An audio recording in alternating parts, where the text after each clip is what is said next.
Beritakanlah firman, siap sedialah baik atau tidak baik waktunya.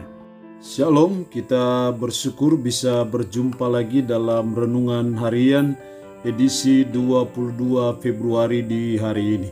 Mari kita mengawalinya dengan doa.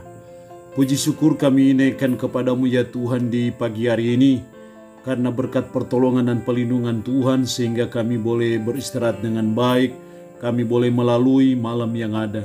Dan kami bersyukur Tuhan bangunkan kami pagi ini dengan tubuh yang sehat, dengan kekuatan yang baru yang Tuhan telah perbarui. Kami mau mengawali aktivitas kami hari ini dengan merenungkan sebagian dari firman-Mu. Roh-Mu yang kudus tolonglah kami, urapilah dan berkatilah kami dengan firman-Mu di hari ini. Dalam nama Tuhan Yesus Kristus kami berdoa. Amin. Nats firman Allah yang menjadi perenungan kita bersama di hari ini, saya ambil dari 2 Korintus pasal 6 ayat 1 sampai dengan ayatnya yang ke-10. Secara khusus saya akan baca ayatnya yang ke-4. Firman Allah berkata demikian, sebaliknya dalam segala hal kami menunjukkan bahwa kami adalah pelayan Allah, yaitu dalam menahan dengan penuh kesabaran dalam penderitaan, kesesakan dan kesukaran. Demikian firman Allah di hari ini yang intinya mengajar kita, menasihati kita untuk kita menjadi pelayan Tuhan. Saya percaya adalah suatu panggilan yang mulia bagi kita sebagai umat, sebagai orang yang beriman kepada Yesus Kristus, untuk kita menjadi pelayan Tuhan, untuk kita mengabdikan hidup bagi Tuhan, untuk kita menghambakan diri bagi Tuhan kita Yesus Kristus. Menjadi pelayan Tuhan tidak berarti bahwa kita harus jadi seorang pendeta. Menjadi pelayan Tuhan tidak berarti kita harus menjadi majelis. Tapi menjadi pelayan Tuhan artinya bahwa kita menghambakan diri kepada Tuhan, menghambakan diri kepada Yesus Kristus, sehingga kita hidup bagi kepentingan Yesus Kristus. Ketika saudara dan saya beriman kepada Yesus Kristus sebagai Tuhan, maka konsekuensi logis dari Anda beriman kepada Yesus Kristus sebagai Tuhan berarti saudara dan saya menjadi hambanya. Yesus itu Tuhan kita, Yesus itu bos kita, Yesus itu adalah majikan kita, dan saudara dan saya adalah hambanya. Karena saudara dan saya hambanya, maka tidak bisa tidak saudara dan saya harus menjadi pelayan Tuhan. Dalam ayat 1 ada suatu peringatan, sebagai teman-teman sekerja kami menasihatkan kamu supaya kamu jangan membuat menjadi sia-sia kasih karunia Allah yang telah kamu terima. Ketika kita beriman kepada Yesus Kristus, maka kita menerima kasih karunia Allah. Dan kasih karunia Allah itu yang mendatangkan keselamatan bagi saudara dan saya. Dan firman mengajarkan kita supaya kita tidak menyia-nyiakan kasih karunia Allah itu. Ketika saudara dan saya tidak menjadi pelayan Tuhan, pelayan Yesus Kristus, maka saudara dan saya dikategorikan menyia-nyiakan kasih karunia Allah itu. Karena itu sebagai umat, sebagai orang percaya yang sudah menerima kasih karunia Allah itu, jangan menyia-nyiakan kasih karunia Allah itu.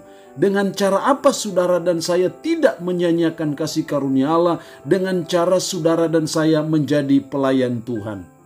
Kebenaran firman Allah selanjutnya mengajar kita akan apa tuntutan bagi kita sebagai pelayan Tuhan.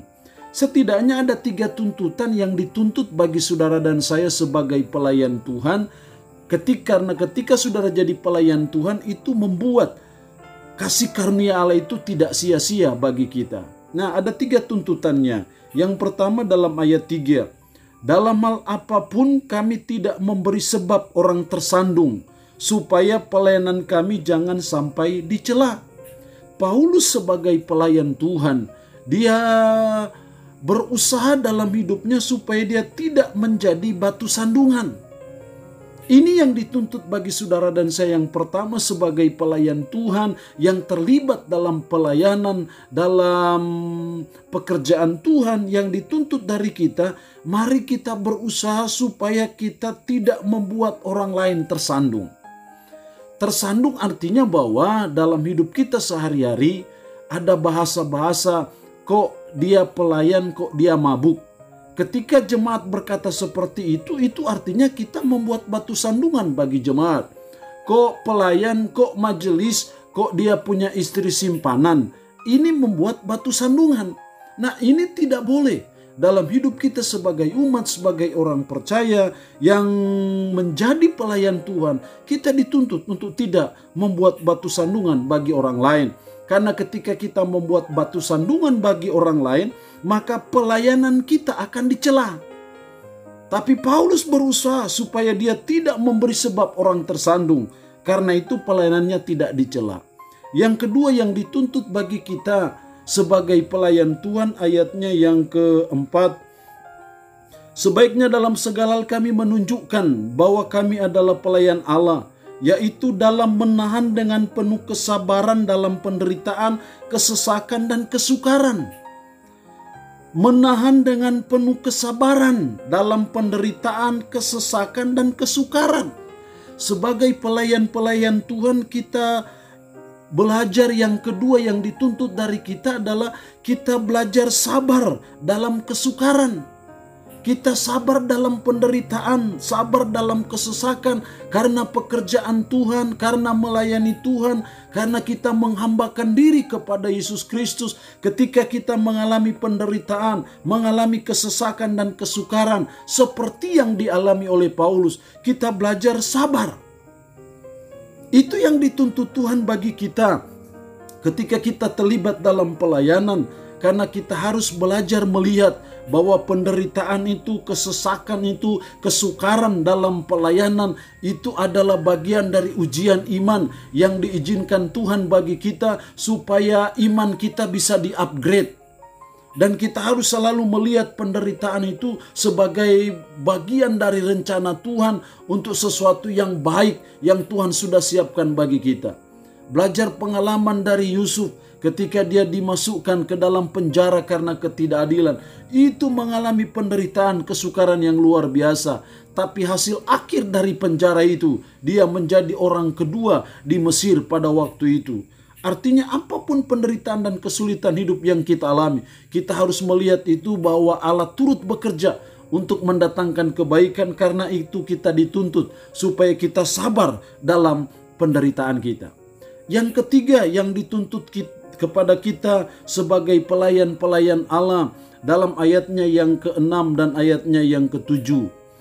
Dalam kemurnian hati, pengetahuan, kesabaran, dan kemurahan hati, dalam Roh Kudus dan kasih yang tidak munafik, dalam pemberitaan kebenaran dan kekuasaan Allah, dengan menggunakan senjata-senjata keadilan untuk menyerang ataupun untuk membela. Ayat 7 dalam pemberitaan kebenaran. Hal yang ketiga yang dituntut bagi kita sebagai pelayan-pelayan Tuhan, yang ketiga adalah kita dituntut untuk memberitakan kebenaran dengan kemurnian hati.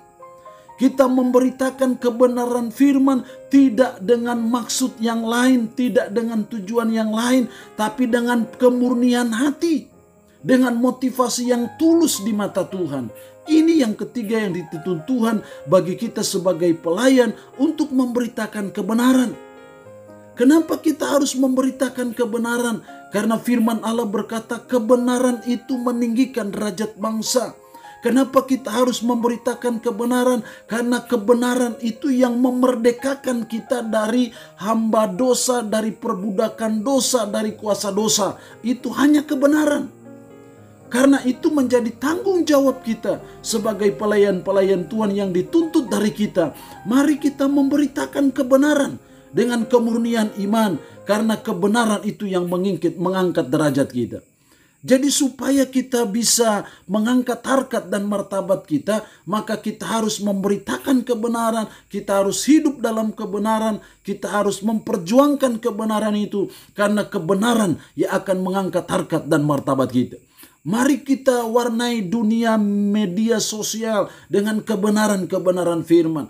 Mari kita warnai kehidupan kita itu dengan kebenaran-kebenaran firman dimanapun kita berada sebagai umat, sebagai orang percaya. Karena itu yang Tuhan tuntut bagi saudara dan saya. Mari kita memberitakan kebenaran tidak dengan maksud-maksud terselubung, tetapi kita belajar dan berusaha supaya kita memberitakan kebenaran firman itu dengan tujuan yang murni di hadapan Tuhan. Inilah tuntutan yang Tuhan tuntut bagi saudara dan saya sebagai umat, sebagai pelayan Tuhan, untuk saudara dan saya memberitakan kebenaran. Inti kebenaran firman Allah di hari ini mengajar kita menjadi pelayan Tuhan. Kita dipanggil sebagai orang yang beriman kepada Kristus untuk menjadi pelayan Tuhan. Karena itu mari kita belajar supaya kita tidak menjadi batu sandungan, kita belajar sabar dalam kesukaran, dan yang ketiga kita belajar untuk memberitakan kebenaran dengan motivasi yang murni, dengan kemurnian hati. Allah yang punya firman ini memberkati kita dengan firman-Nya di hari ini. Amin. Mari kita berdoa. Puji syukur untuk kebenaran firman-Mu di hari ini. Tuhan, kami mau menjadi pelayan Tuhan. Karena ketika kami beriman kepada Yesus Kristus sebagai Tuhan, konsekuensinya maka kami harus menghambakan diri kepada Yesus Kristus. Konsekuensi menghambakan diri kepada Yesus Kristus berarti kami harus menjadi pelayan Tuhan. Tolonglah kami sebagai pelayan Tuhan supaya kami tidak membuat orang lain tersandung ataupun tidak menjadi batu sandungan bagi orang lain. Tolonglah supaya kami sabar dalam menghadapi kesukaran hidup ataupun penderitaan. Tolonglah kami supaya kami terus memberitakan kebenaran dengan kemurnian hati. Roh-Mu yang kudus, tolong tanamkan firman ini dan mampukan kami untuk bisa menjalani hidup ini sesuai dengan firman-Mu. Hamba mohon berkat-Mu bagi umat-Mu yang boleh mendengarkan renungan harian di hari ini. Hamba mohon berkat kekuatan, kesehatan, umur panjang Tuhan berikan. Umat-Mu yang dalam keadaan sakit, hamba berdoa dalam nama Yesus, Tuhan jamah dan Tuhan berikan kesembuhan kepada mereka. Terpujilah nama-Mu ya Tuhan. Dalam nama Tuhan Yesus Kristus kami berdoa. Amin. Shalom, sampai berjumpa lagi dalam renungan harian berikutnya.